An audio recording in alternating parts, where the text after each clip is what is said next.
Sir, ప్రధాన ప్రతిపక్షంగా ఉన్నటువంటి కొంతమంది నాయకులు ప్రతి అధికారులు, పోలీస్ అధికారులందరూ కూడా పింక్ బుక్ లో ఎక్కిస్తామని కూడా ఛాలెంజ్ చేస్తున్నారు. దీనిపై ఏం చెప్తారు?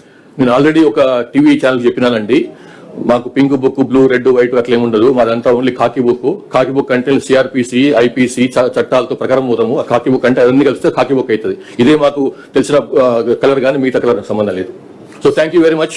సార్, సోషల్ మీడియాకి సంబంధించి ఇటీవల చాలా పోస్టులు వైరల్ గా మారుతున్నాయి. వారిపైన మీరు కఠినమైనటువంటి అంటే పీడీ యాక్ట్ లాంటి కేసులు పెడతామని చెప్పేసి అని ఒక ఇన్ఫర్మేషన్ వస్తుంది. అది ఎంత అట్లనేం లేదు, అట్లా తెలుసుకుంటాను మరి. కానీ ఒకటే, సోషల్ మీడియా సంబంధించి ఇంతకుముందు కూడా చెప్పినాను నేను, వాళ్ళు వేరే వ్యక్తుల యొక్క శీలహననం చేయకుండా, క్యారెక్టర్ అసాసినేషన్ చేయకుండా, వాళ్ళ గురించి అబద్ధాలు మాట్లాడకుండా, వాళ్ళ గురించి ఇష్టం వచ్చినట్టు వాళ్ళ ఫ్యామిలీ మెంబర్స్ గురించి, వాళ్ళ ఫ్యామిలీ గురించి, వాళ్ళ వ్యక్తిత్వం గురించి అడ్డం రాస్తే మాత్రం తప్పకుండా యాక్షన్ ఉంటుంది. అట్లా కాకుండా ఫేక్ న్యూస్ అది కూడా చేయొద్దు. ఓన్లీ థింగ్ ఏంటంటే, వాళ్ళు with in 4 walls of constitution లో ఏం రాసుకున్నా, ఏం విమర్శ చేసుకున్నా, ఏ సద్విమర్శ చేసుకున్నా, ఏ కన్స్ట్రక్టివ్ విమర్శ చేసుకున్నా, ఎట్లాంటి నిర్మాణాత్మకమైనటువంటి క్రిటిసిజం చేసినా కానీ దానికి మాకు మన నుంచి ఎట్లాంటి ప్రాబ్లం ఉండదు. కానీ అది దారి తప్పి అది నేరంగా మారితే మాత్రం తప్పకుండా విల్ ఎంటర్.